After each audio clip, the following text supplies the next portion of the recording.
إن الحمد لله نحمده ونستعينه ونستغفره ونعوذ بالله من شرور أنفسنا ومن سيئات أعمالنا من يهده الله فلا مضل له ومن يضلل فلا هادي له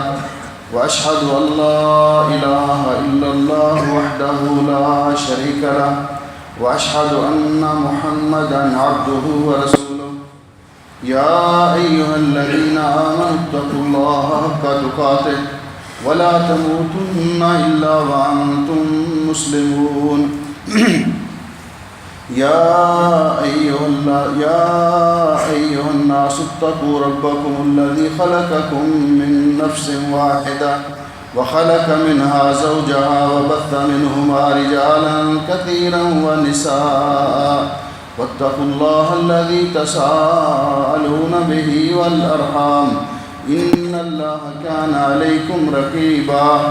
يا أيها الذين آمنوا اتقوا الله وقولوا قولا سديدا يصلح لكم أعمالكم ويغفر لكم ذنوبكم ومن يطع الله ورسوله فقد فاز فوزا عظيما اللهم صل على محمد وعلى آل محمد كما صليت على إبراهيم وعلى آل إبراهيم إنك حميد مجيد اللهم بارك على محمد وعلى آل محمد كما باركت على إبراهيم وعلى آل إبراهيم إنك حميد مجيد أما بعد فيا أيها الناس إن خير الحديث كتاب الله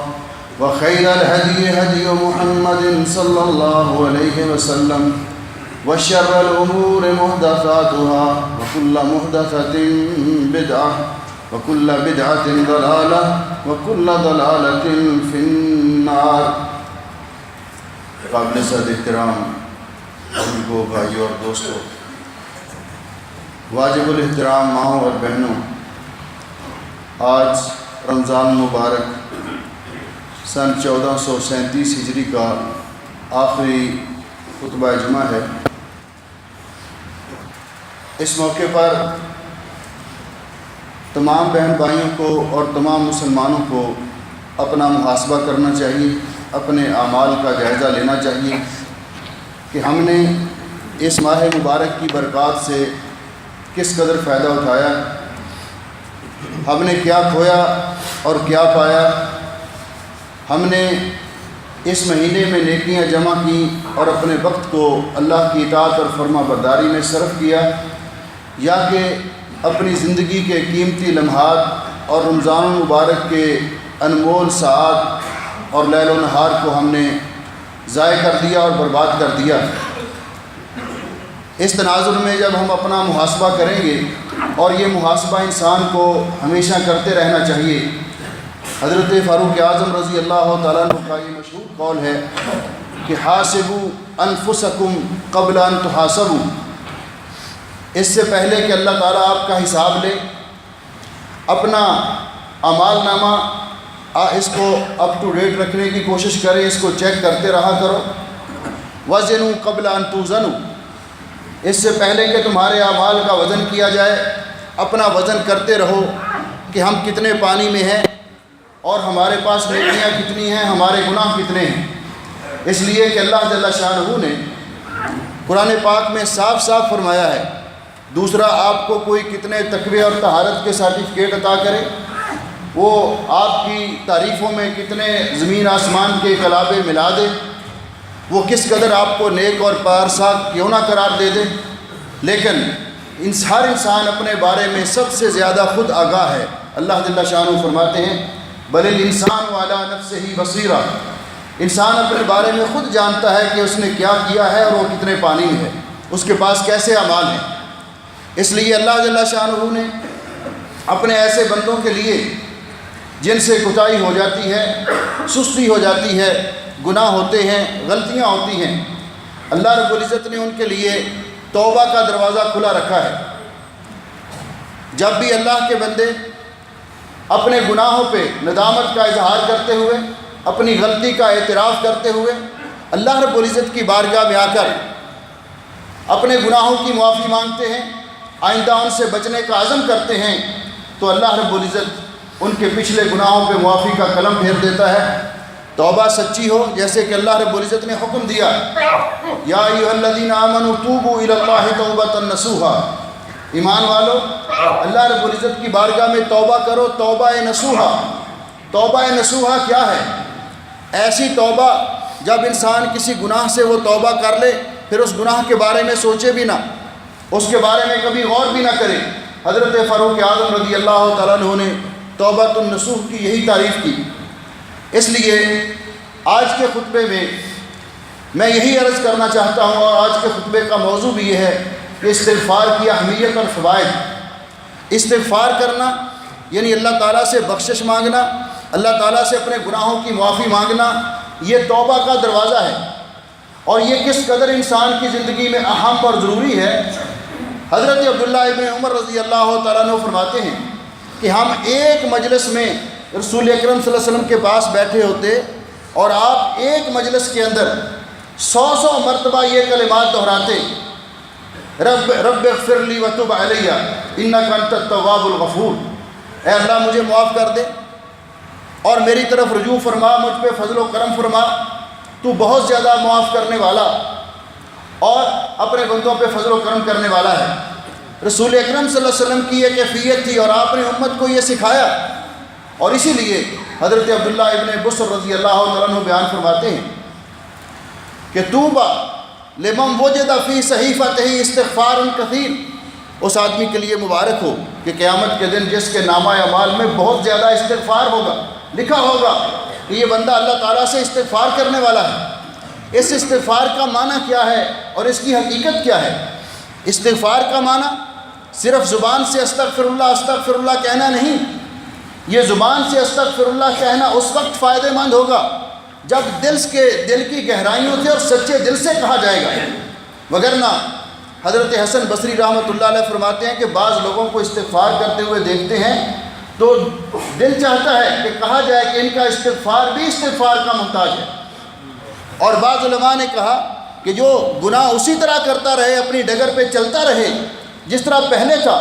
اور زبان سے استغفار کرتا رہے، تو فرمایا یہ استغفار مستہزئین کا استغفار ہے، گویا کہ وہ اللہ تعالیٰ کے ساتھ استغفر اللہ معاذ اللہ استہزاء کر رہا ہے، مذاق کر رہا ہے۔ اور ایسی توبہ کہ انسان وہ گناہ کرتا بھی جائے اور ساتھ کہے یا اللہ میری توبہ، یا اللہ میری توبہ، تو فرماتے ہیں یہ توبۃ الکذابین ہے، جھوٹے لوگوں کی توبہ ہے۔ انسان کو غلطی ہو جاتی ہے انسان سے، اور یہ انسان کا فطری تقاضا ہے۔ پیارے نبی حضرت محمد رسول اللہ صلی اللہ علیہ وسلم فرماتے ہیں، عن ابی ہریرہ رضی اللہ تعالیٰ عنہ، حضرت ابو ہریرہ رضی اللہ تعالیٰ عنہ سے روایت ہے کہ آپ نے فرمایا کل بنی آدم خطاء وخیر الخطائین التوابون، ہر بندے سے، بنی آدم سے سوائے انبیاء علیہ السلام کے جن کو اللہ رب العزت نے معصوم بنایا ہے، ہر انسان سے غلطی ہوتی ہے، اور سب سے بہتر خطا کار وہ ہیں التوابون، جو اللہ غلطی ہو جائے پھر اپنی غلطی پر اصرار نہیں کرتے، اس گناہ پر ڈٹے نہیں رہتے، اس کے جواز کے بہانے نہیں ہیلے اور دلائل نہیں ڈھونڈتے، بلکہ اللہ تعالیٰ سے استغفار کرتے ہیں اور معافی مانگتے ہیں۔ اس لیے علماء نے لکھا ہے قرآن پاک کی اس آیت مبارکہ کے تحت کہ اللہ رب العزت فرماتے ہیں وَتُوبُوا إِلَى اللَّهِ جَمِيعًا أَيُّهَا الْمُؤْمِنُونَ لَعَلَّكُمْ تُفْلِحُونَ، یہاں توبو امر کا صیغہ ہے، انسان سے غلطی ہو جائے، گناہ ہو جائے تو فی الفور توبہ کرنا واجب ہے، فی الفور توبہ کرنا اس کے لیے ضروری ہے۔ توبہ میں تسویف، تاخیر کر لیں گے یہ جائز نہیں، کیونکہ انسان کو کوئی پتہ نہیں کہ کب اللہ رب العزت کی طرف سے بلاوا آ جائے، کب اللہ تعالیٰ کی طرف سے پیغام آ جائے، وہ اپنے نامہ اعمال میں سیاہیاں لے کر، گناہ لے کر اللہ رب العزت کی بارگاہ میں پیش ہوگا تو کیا حال ہوگا۔ اس لیے ہر مسلمان بہن بھائی کو ہمیشہ اپنے اعمال پہ نگاہ ڈالتے ہوئے اپنے رب کے حضور اپنے گناہوں کی معافی مانگنی چاہیے، استغفار کرنا چاہیے، توبہ کرنی چاہیے۔ اور یہ توبہ جو انسان کو جب اس کا ضمیر ملامت کرتا ہے اور اس کو احساس ہوتا ہے، اور یہ احساس کب ہوتا ہے کہ جب انسان کا دل گناہوں سے زنگ آلود نہ ہو چکا ہو، جب گناہوں کی سیاہی انسان کے دل پہ چڑھ جاتی ہے جب گناہ کرنے سے، جس طرح رسول اکرم صلی اللہ علیہ وسلم نے فرمایا جب کوئی بندہ ایک گناہ کرتا ہے اس کے دل پہ سیاہ نقطہ پڑ جاتا ہے. اگر گناہ کرنے کے بعد استغفار کر لیتا ہے، اللہ سے معافی مانگ لیتا ہے، اللہ اس کے دل کو صاف کر دیتے ہیں. لیکن اگر گناہ کرنے کے بعد معافی نہیں مانگتا پھر اور گناہ کرتا ہے، حتیٰ کہ گناہوں کی کثرت کی وجہ سے دل پورے کا پورا سیاہ ہو جاتا ہے، اور پھر اس دل میں گناہ اور نیکی کو پرکھنے کی صلاحیت نہیں رہتی. وہ ظلم کرتے ہوئے بھی ہچکچاتا نہیں، وہ اللہ کی نافرمانی کرتے ہوئے بھی شرماتا نہیں، وہ کسی کا مال ہڑپ کرتے ہوئے بھی ہچکچاتا نہیں، وہ کسی کی عزت پر حملہ کرتے ہوئے ڈرتا نہیں، کیونکہ احساس گناہ اس کے دل سے ختم ہو جاتا ہے. اور ایسی صورت اسی طرح رسول اکرم صلی اللہ علیہ وسلم نے فرمایا کہ جو مومن 3 جمعے مسلسل بغیر کسی عذر کے ترک کر دیتا ہے، اللہ اس کے دل پر مہر لگا دیتا ہے.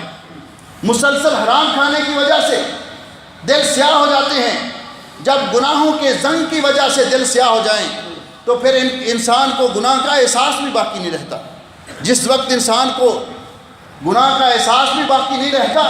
اس وقت اگر اس کو کوئی توجہ دلائے تو اس کو اکڑنا نہیں چاہیے بحیثیت مسلمان. ان کو اپنے اعمال پہ نگاہ ڈالنی چاہیے، غور کرنا چاہیے میرے اعمال کیسے ہیں. یہ کہنا کہ بھائی وہ ٹھیک ہے جی آپ اپنا کام کریں، ہم اپنا کام کرتے ہیں، یہ بڑی جسارت کی بات ہے. مومن وہ ہوتا ہے جو کسی نصیحت کرنے والے کی نصیحت کو قبول کرتا ہے، جو اپنے گرد و پیش کے حالات سے، جس طرح کہ حضرت عمر فاروق رضی اللہ تعالیٰ عنہ نے اپنی انگوٹھی جس کے ساتھ وہ مہر لگایا کرتے تھے اس پہ یہ لکھوا رکھا تھا کفا بالموت واعظا یا عمر. عمر موت نصیحت کرنے والی کافی ہے. لوگوں کے اٹھتے ہوئے جنازے، لوگوں کو ہاتھوں سے دفناتے ہوئے، لوگوں کے جنازوں میں شرکت کرتے ہوئے انسان کو یہ احساس دامنگیر رہنا چاہیے کہ یہی میرا راستہ ہے، آج وہ اور کل ہماری باری ہے. ہم یہاں ہمیشہ رہنے کے لیے نہیں آئے، ہم سے ہمارے رب نے ہماری زندگی کے اعمال کا حساب لینا ہے. تو جب انسان کو یہ احساس اور شعور ہو، اور یہ احساس اور شعور کب آتا ہے؟ جب انسان تنہائی میں بیٹھتا ہے، اکیلا بیٹھتا ہے، اپنے گناہوں پہ نگاہ ڈالتا ہے، اپنے اعمال پر نظر ڈالتا ہے کہ میں نے کیا کیا ہے. ہر انسان کو پتہ ہے جب سے اس نے ہوش سنبھالا ہے، مرد ہے یا عورت، جب جو بالغ ہے اس کو احساس ہے کہ اس نے کس موقع پر کون سا عمل کیا ہے، کون سا گناہ کیا ہے، کس موقع پر کیا ہے، کس جگہ پر کیا ہے، کس وقت کیا ہے. ہر انسان کو یاد ہے. کون سی نیکی کی ہے یہ بھی ہر انسان کو یاد ہے. کبھی تنہائی میں بیٹھ کر انسان اس بارے میں غور کرے، اور پھر اس بارے میں غور کرے کہ میرے رب نے مجھ سے میری ساری عمر کا حساب لینا ہے، میرے مال کا حساب لینا ہے، میرے تمام اعمال کا حساب لینا ہے. تو یقیناً وہ سوچنے پر مجبور ہوتا ہے. اور یہ کیفیت انسان کی اللہ جل شانہ کو اتنی پسند ہے. نبی کریم علیہ السلام نے ارشاد فرمایا 7 قسم کے خوش نصیب لوگوں کو اللہ تعالیٰ قیامت کے دن اپنے عرش کا سایہ نصیب کریں گے. ان میں سے ایک قسم کے لوگ یہ ہوں گے وَرَجُلٌ ذَكَرَ اللَّهَ خَالِيًا فَفَاضَتْ عَيْنَاهُ. وہ آدمی جو تنہائی میں بیٹھا ہے، اپنے گناہوں کو یاد کرتا ہے، اللہ کے عذاب کو یاد کرتا ہے، اس کا دل ڈر جاتا ہے، دل کانپ جاتا ہے، اور اس کی آنکھوں سے آنسو بہہ نکلتے ہیں. اللہ رب العزت کو یہ بندہ بہت پسند ہے کہ یہ اللہ کے خوف سے رویا ہے، اللہ سے ڈرتے ہوئے رویا ہے. اس لیے انسان کو اس بات کا احساس اور شعور رہنا چاہیے کہ میں معصوم نہیں ہوں، غلطیاں ہوتی ہیں. اور عقل مند آدمی، اللہ رب العزت نے قرآن پاک میں ایک واقعہ ذکر کیا ہے جس میں 2 کردار ہیں. ایک ہمارے سید ابو البشر سیدنا حضرت آدم علیہ السلام کا ذکر ہے، اور دوسرا اس کے مقابلے میں ابلیس کا تذکرہ ہے. اللہ رب العزت نے فرمایا کہ آدم علیہ السلام کو جب اللہ رب العزت نے منع کیا کہ اس درخت کا پھل نہیں کھانا، ان سے بھول ہو گئی. اللہ فرماتے ہیں قرآن پاک میں انہوں نے فوراً اللہ سے استغفار کی، توبہ کی. دوسری طرف ابلیس تھا، اس کو اللہ نے اس کی غلطی کا احساس دلایا، وہ اکڑ گیا. اس آیت کی تفسیر میں علماء لکھتے ہیں کہ مومن کی فطرت میں یہ داخل ہے، مومن کی فطرت میں یہ داخل ہے کہ اس کو غلطی کیوں کہ ہمارے بابا جان سے یہ سلسلہ چلا آ رہا ہے سیدنا آدم علیہ السلام سے کہ اس کو غلطی کا احساس دلایا جائے، وہ غلطی تسلیم کرتا ہے، جو اپنی غلطی مان لیتا ہے وہ معافی بھی مانگ لیتا ہے، وہ استغفار بھی کر لیتا ہے۔ اور یہ ابلیسی خصلت ہے کہ اپنی غلطی ماننا نہیں، اس پہ ڈٹ جانا، اڑ جانا۔ جو اپنی غلطی تسلیم نہیں کرتا وہ کبھی بھی معافی مانگ نہیں سکتا، اللہ اس کو توفیق بھی نہیں دیتے۔ وہ معافی اس لیے نہیں مانگتا کہ اپنی غلطی کو غلطی نہیں سمجھتا۔ جو بھی اپنے یہ تسلیم کر لیتا ہے کہ مجھ سے بھی غلطی ہو سکتی ہے، مجھ سے بھی گناہ ہو سکتا ہے، مجھ سے بھی کوتاہی ہو سکتی ہے، اس سے توقع ہوتی ہے کہ وہ اللہ سے معافی مانگ لے۔ میرے بھائی اور میری بہنوں، آج رمضان مبارک کتنے دن گزر چکے، باقی کتنے دن ہیں؟ 3 دن ہیں، 4 دن ہیں، جتنے دن باقی ہیں۔ اب ہمارے پاس زیادہ وقت گزر چکا۔ کل کی بات ہے، ہم رمضان کا انتظار کر رہے تھے۔ آج بھی جس سے رمضان کی برکات سے فائدہ اٹھانے میں کوتاہی ہوئی ہے، آج بھی اس مجلس میں آج کے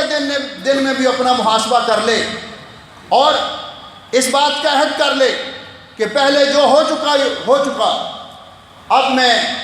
باقی دنوں میں جو وقت ہے اس کو ضائع نہیں کروں گا۔ اپنی گزشتہ کوتاہیوں کی اللہ سے معافی مانگ لے۔ تو نبی کریم علیہ السلام نے فرمایا کہ اللہ رب العزت کو پتہ ہے کہ میرے بندوں سے بھول چوک ہوگی، میرے بندوں سے خطائیں اور غلطیاں ہوں گی۔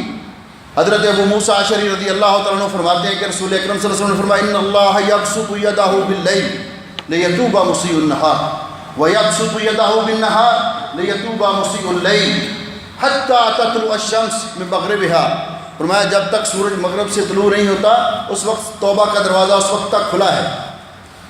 اللہ تعالیٰ دن کے وقت بھی اپنا دست رحمت دراز فرماتے ہیں تاکہ رات کی تاریکیوں میں گناہ کرنے والے معافی مانگیں،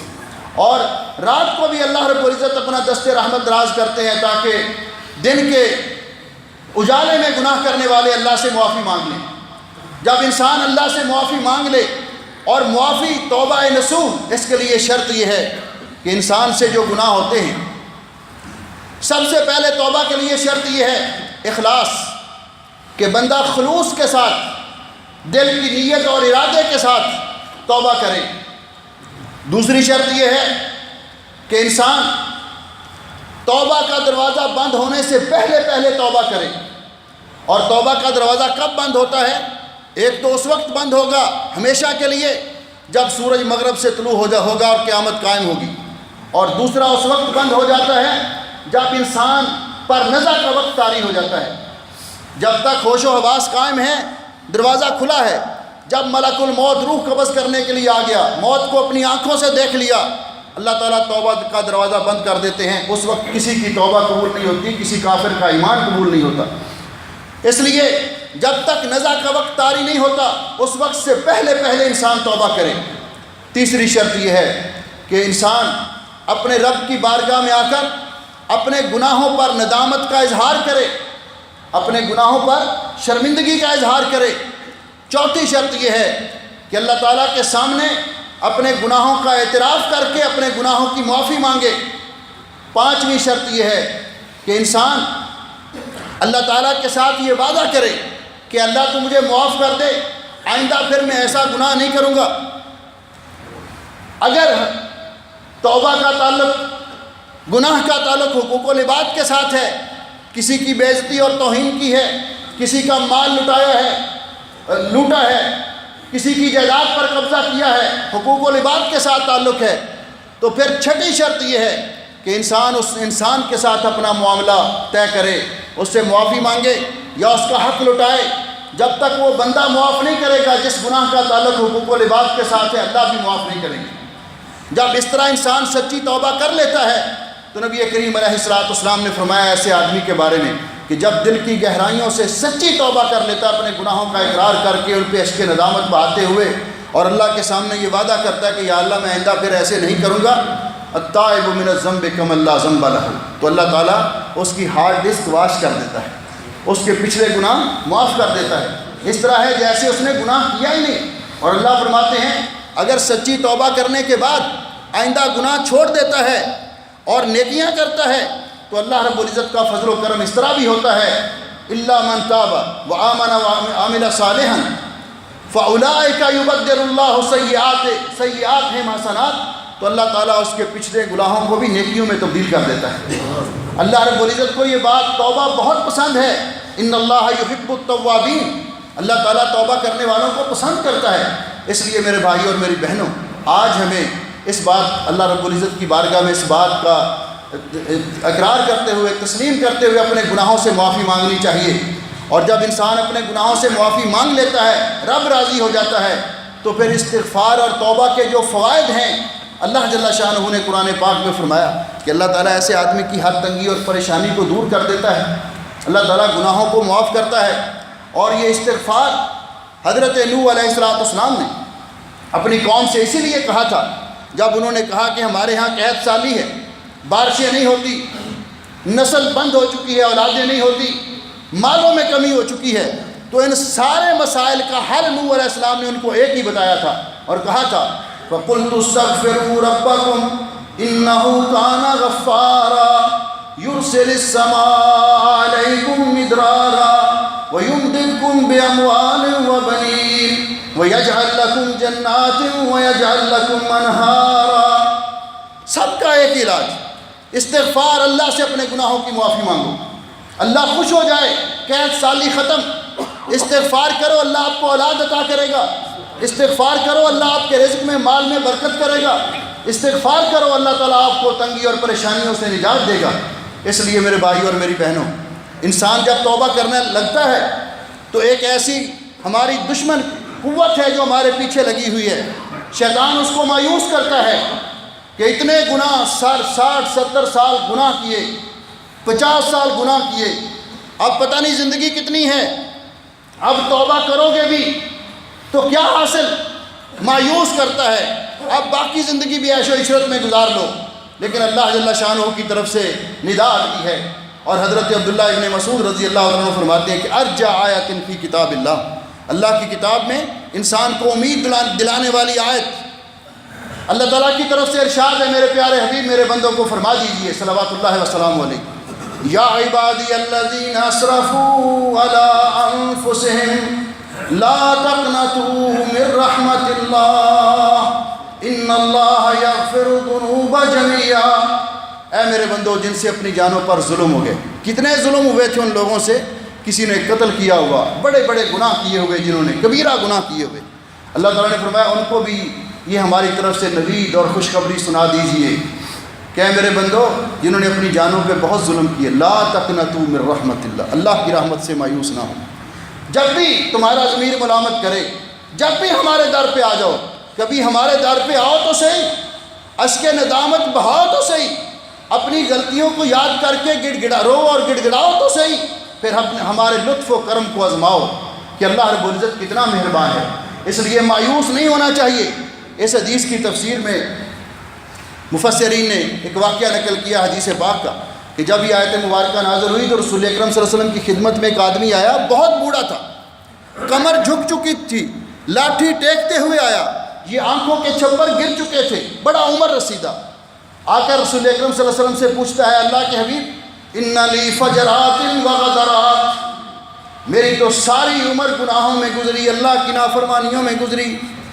کیا میں بھی معافی مانگوں، توبہ کروں تو اللہ رب العزت میرے بھی گناہ معاف کر دے گا؟ آپ نے فرمایا ہاں، جس عمر میں بھی انسان کو شعور اور احساس آ جائے، لیکن یہ پتہ نہیں کہ کس عمر کو ہم پہنچیں گے، اسی لیے فوری طور پر انسان کو اللہ رب العزت کی بارگاہ میں آ کر سچی توبہ کرنی چاہیے، رونا چاہیے اللہ رب العزت کی بارگاہ میں آ کر۔ اللہ فرماتے ہیں جس عمر میں بھی آ کر مانگو، جتنے بھی گناہ کیوں نہ ہوں، ہم ان کو معاف کر دیں گے سچی توبہ کرنے کے ساتھ۔ اور یہ کیفیت انسان پہ بعض اوقات طاری ہوتی ہے، انسان عمومی طور پہ سمجھتا نہیں، لیکن جب کوئی ٹھوکر لگتی ہے انسان کو، حدیث پاک میں آتا ہے، حضرت جابر رضی اللہ عنہ بیان کرتے ہیں کہ ایک آدمی راستے میں جا رہا تھا، اس نے دیکھا ایک انسان کی کھوپڑی فرا جمجمتن، ایک انسان کی کھوپڑی راستے میں پڑی ہوئی ہے، وہ سیدھا کھوپڑی، یہ گناہ گار آدمی، وہاں سے گزرنے والا یہ شخص اس کھوپڑی کے پاس کھڑا ہو گیا، سوچنے لگا کبھی یہ بھی میری طرح انسان تھا، بڑا سر اٹھا کے چلتا ہوگا، بڑا پھنے کھاں ہوگا اپنے دور میں، اپنے آپ کو بڑا کچھ سمجھتا ہوگا، اور آج اس کی کیفیت یہ ہے کہ اس کی کھوپڑی راستے میں پڑی ہے، کسی کا پاؤں لگنے سے اس طرف لڑک جاتی ہے اور کسی کا پاؤں لگنے سے دوسری طرف چلی جاتی ہے، وہیں سجدے میں گر گیا، وہیں سجدے میں گر گیا، اور اللہ سے التجا کرتا ہے، بار بار دعا کرتا ہے، اللہم انا العواد بالذنوب وانت العواد بالمغفرہ، اللہ میں بار بار گناہ کرنے والا، تو بار بار معاف کرنے والا، اللہم اغفر لی، اللہ میں نے سچی توبہ کر لی ہے، مجھے معاف کر دے۔ حدیث پاک میں آتا ہے جب اس نے سر اٹھایا تو اللہ نے اس کے سارے گناہ معاف کر دیے۔ اس لیے میرے بھائی اور میری بہنوں، ہمیں آج وقت ہے ہم اس بات کا احساس کریں، اپنی غلطیوں اور معافیوں کے گناہوں کی اللہ سے توبہ کریں، معافی مانگیں، اور جو دن رمضان کے باقی رہ گئے ہیں ان کو ضائع ہونے سے بچائیں، ان قیمتی راتوں کو، ان قیمتی دنوں کو اپنی دعاؤں کے ساتھ، قرآن کی تلاوت کے ساتھ، رات کو قیام کر کے، روزے رکھ کے، اور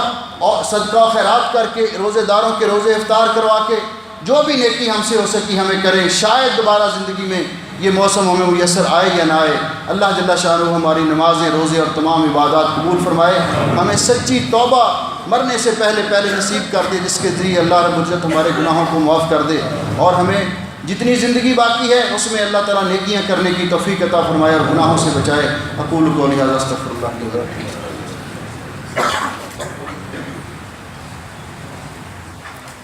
ان الحمد للہ نحمده ونستعینه ونستغفره ونعوذ باللہ من شرور انفسنا ومن سیئات اعمالنا، من يهده الله فلا مضل له ومن يضلل فلا هادي له، واشهد ان لا اله الا الله وحده لا شريك له، واشهد ان محمدا عبده ورسوله، اما بعد۔ محترم بھائیو اور بہنوں، اللہ جل شانہ کو اپنے بندوں کی کیفیات کا، اپنے بندوں کے اعمال کا خوب علم ہے۔ اللہ کو پتہ ہے کہ میرے بندوں سے روزے کے دوران کمی کوتاہی ہوگی، ان سے کوئی بھول چوک ہوگی۔ اللہ رب العزت نے اس کمی کوتاہی کو پورا کرنے کے لیے، ہماری غلطیوں، روزے کے اندر ہونے والی کوتاہیوں کو معاف کرنے کے لیے، اور روزے کا اجر و ثواب مکمل کرنے کے لیے، اور فقراء اور مساکین کی عید کا انتظام کرنے کے لیے ہم پر صدقۃ الفطر فرض کیا ہے۔ یہ صدقۃ الفطر عید نماز سے پہلے ادا کرنا لازمی ہے۔ حضرت عبداللہ ابن عمر رضی اللہ تعالیٰ عنہ فرماتے ہیں کہ نبی علیہ السلام نے صدقۃ الفطر فرض کیا، 1 سا تمر، کھجور، منقع، زبیب، گندم، چاول، جو بھی کسی علاقے کا اناج ہو، اور یہ 1 سا بنتا ہے تقریباً 2.5 کلو گرام۔ یہ ہر فرد کی طرف سے، چھوٹے بڑے، مرد عورت، روزہ رکھا ہو نہ رکھا ہو، تمام افراد کی طرف سے، حتیٰ کہ وہ بچہ جو رمضان کا آخری سورج غروب ہونے سے پہلے پیدا ہوا اس کی طرف سے بھی صدقۃ الفطر ادا کیا جائے۔ تو اس کو نماز عید سے پہلے ادا کرنا لازمی ہے۔ جنس ادا کرنا افضل ہے، کہ جنس دی جائے، چاول، چنا، گندم، کھجور، یہ دینا افضل ہے فقراء اور مساکین تک۔ یہ عید نماز سے پہلے پہنچانا ضروری ہے تاکہ اپنے اصلی ہدف کو پہنچ سکے۔ اور اگر دوسرے ملک میں ضرورت ہے، وہاں آپ بھیجنا چاہتے ہیں، جنس بھیجنا مشکل ہے، تو یہاں کے حساب سے پیسے وہاں بھیج دیں، وہاں ان کو جنس خرید کے وہ دے دیں تو تب بھی ٹھیک ہے، یا فقیر کی ضرورت کے مطابق۔ تو یہ 1 دینار فی کس، اور بعض 1.25 دینار بولتے ہیں، اور بعض 1 دینار فی کس کا کویت کے اندر جو ایک روٹین چل رہی ہے صدقۃ الفطر کی، تو اس کا بھی اہتمام کریں، یہ ادا کریں۔ دوسرا، عید نماز انشاءاللہ 5:10 پر اس مسجد میں کھڑی ہوگی۔ میں تو مسجد الغانم میں عید نماز پڑھاؤں گا، اور یہاں بھائی عبداللہ شاد صاحب تشریف لائیں گے۔ تو عید نماز کے لیے جو آداب ہیں کہ انسان غسل کر کے، اچھا لباس پہن کر، خوشبو لگا کر، اور عید الفطر کے وقت آتے وقت گھر سے کچھ کھا کر آنا چاہیے، تاکہ روزے کے اپوزٹ ہو، گھر سے کچھ کھا کر آئیں، اور آتے ہوئے راستہ اور ہو اور جاتے ہوئے راستہ اور ہو۔ جو ہی شوال کا چاند طلوع ہو جائے اس وقت سے تکبیرات کہنی شروع کرنی چاہیے، اللہ اکبر، اللہ اکبر، لا الہ الا اللہ، اللہ اکبر، اللہ اکبر وللہ الحمد، اور اس امام کے خطبہ دینے تک یہ تکبیرات جاری رہیں گی۔ خواتین کے لیے بھی اس قدر تاکید کی گئی ہے کہ خواتین بھی اگر کھلے میدان کے اندر عید گاہ نماز پڑھی جاتی ہے کہ جو بہتر ہے، تو خواتین بھی وہاں شامل ہوں۔ وہ عورتیں جن کو عذر لائق ہے، نماز وغیرہ نہیں پڑھتی، روزے نہیں رکھتی، وہ بھی جائیں وہاں کھلے میدان، مسجد میں نہ آئیں، مسجد میں ان کا آنا ممنوع ہے، لیکن کھلے میدان میں عید جہاں ہوتی ہے وہاں وہ جائیں، اور امام کا خطبہ سنیں، واعظ سنیں، دعا میں شریک ہوں، اور جب نماز کے وقت وہاں سے الگ ہو جائیں۔ ان کو بھی رسول اکرم صلی اللہ علیہ وسلم نے حکم دیا ہے۔ اس لیے عید نماز میں، اور عید نماز کے بعد صحابہ کرام جب ملتے راستہ تبدیل کر کے جاتے اور ایک دوسرے کو تقبل اللہ منا و منکم یہ کہہ کر عید مبارک دیتے۔ میرے محترم بھائیوں اور بہنوں، آپ نے دیکھا کہ کل کویت میں ایک بہت بڑا حادثہ ہوا ہے ہمارے، اور اس نے ساری کمیونٹی کو رلا دیا ہے۔ ہمارے بڑے ہی پیارے بھائی اور ہمارے شہر کے علاقے کے بھائی محمد آصف صاحب، ان کی پوری فیملی رات کو انہوں نے قیام کیا، سحری کھائی، فجر کی نماز وہ مسجد میں ادا کر کے آ کے لیٹے، اور تقریباً 8 بجے کے قریب 9 بجے کے قریب مکان میں آگ لگ گئی، سب سوئے ہوئے تھے، اور اس میں 9 افراد اللہ کو پیارے ہو چکے ہیں۔ بھائی آصف بہت پیارے نوجوان ساتھی تھے، ان کے یہاں اسپیئر پارٹ کے سٹورز ہیں، فروانیہ میں بھی ہے، مسجد امام نبوی کے تھوڑا آگے جائیں اشارے کے پاس اوپر لکھا ہوا ہے پاکستان سٹور جو ہے، اسی طرح مختلف جگہوں پہ۔ تو وہ بھائی اپنا کاروبار کرتے تھے، تو وہ آصف بھائی کی پوری فیملی، بیوی بھی، 2 بیٹے 2 بیٹیاں، 6 افراد یہ اوپر والی فلور میں رہتے تھے، اور یہ 6 کے 6 میں سے کوئی نہیں بچا، اللہ کو پیارے ہو گئے۔ نیچے ان کے بڑے بھائی طارق صاحب رہتے تھے، اور وہاں ان کے ساتھ ان کی والدہ بھی تھی، طارق صاحب کی اور آصف صاحب کی والدہ، طارق صاحب کی وائف، اور طارق صاحب کا ایک بیٹا، وہ بھی اللہ کو پیارے ہو گئے۔ تو یہ ایک گھر سے 9 میتیں ڈیڈ باڈی اٹھی ہیں۔ دیکھیے بہت بڑا حادثہ ہے، سچی بات ہے۔ بھائی طارق صاحب اور ان کے 4 بچے ہاسپٹل میں ایڈمٹ ہیں، اور ابھی تک وہ بے ہوش ہیں، اور ڈاکٹر امید تو دلا رہے ہیں، علاج کر رہے ہیں، لیکن ابھی ان کو ہوش نہیں ہے۔ یعنی پوری 2 فیملیز جو ہیں، یہ بہت بڑا حادثہ ہے۔ ان کے لیے مجھے بھی اور آپ کو بھی اپنے قیمتی اوقات میں دعا کرنی چاہیے کہ جو فوت ہو گئے ہیں اللہ رب العزت ان کی مغفرت فرمائے۔ یقیناً جانا تو ہے دنیا سے، رسول یہ بشارات تو ہیں کہ قیام کر کے آئے، اور پھر فجر کی نماز پڑھ کے روزہ رکھ کے سارے سوئے ہوئے تھے، نیک عمل کرتے ہوئے اللہ کے یہاں گئے، اور پھر رسول اکرم صلی اللہ علیہ وسلم نے فرمایا کہ جو مومن اور موحد ایسے حادثے کے اندر فوت ہوتا ہے جس میں آگ لگ جائے۔ آپ نے شہداء کی قسمیں بیان کی ہیں کہ اعلیٰ درجے کا شہید تو شہید فی سبیل اللہ ہے، لیکن آپ نے فرمایا الحرق و شہادہ، جو مسلمان اس طرح زندہ جل کے اس کو پتہ نہیں چلتا فوت ہو جاتا ہے، تو اللہ رب العزت اس کو بھی شہادت کا درجہ عطا کرتے ہیں۔ یہ ساری بشارات ہیں، ہمیں اللہ کی رحمت سے امید ہے کہ اللہ تعالیٰ ان کے ساتھ رحم و کرم کا معاملہ کرے گا۔ ابھی نماز جنازہ کے بارے میں کوئی اناؤنس نہیں ہوا، آج اجراءات وغیرہ ہو رہی ہیں، تو جب اطلاع ملے تو ہمیں ان کی نماز جنازہ میں بھی شرکت کرنی چاہیے۔ تو اللہ تعالیٰ